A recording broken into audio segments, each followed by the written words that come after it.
Herkese salam, kanalıma xoş gəlmisiniz. Müğənni Gülay Zeynallının doğum günündən sosial şəbəkələrdə yepyeni görüntülər paylaşılıb. Həmin görüntüləri sizlərə təqdim edirəm. Videonu izləyib xoş sözlərinizi yazıb dəstək olmaq üçün kanalımıza abunə olmağı unutmayın. Deyirlər ki, hər dəfə düşəndə əlindən niyə tutur? Bəs hər dəfə bunu giymək asan yox. Bugün lüks evin sonunda toydayıq. Toylarımız, tədbirlərimiz, kınalarımız çox olsun. Böyük səhnələrdə çıxış edirsənsə, mütləq şəkildə giyinir lazımdır.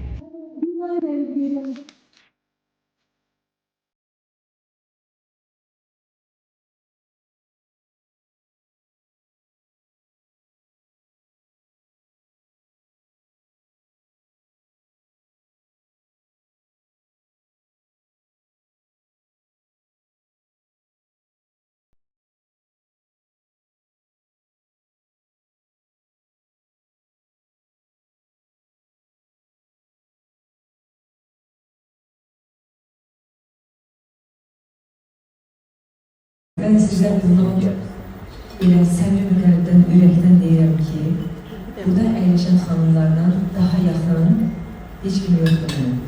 Hamınızı ayrı-ayrılıqda çox istəyirəm. Hərənin mənim üçün yeri qəlbimdə bir başqadır.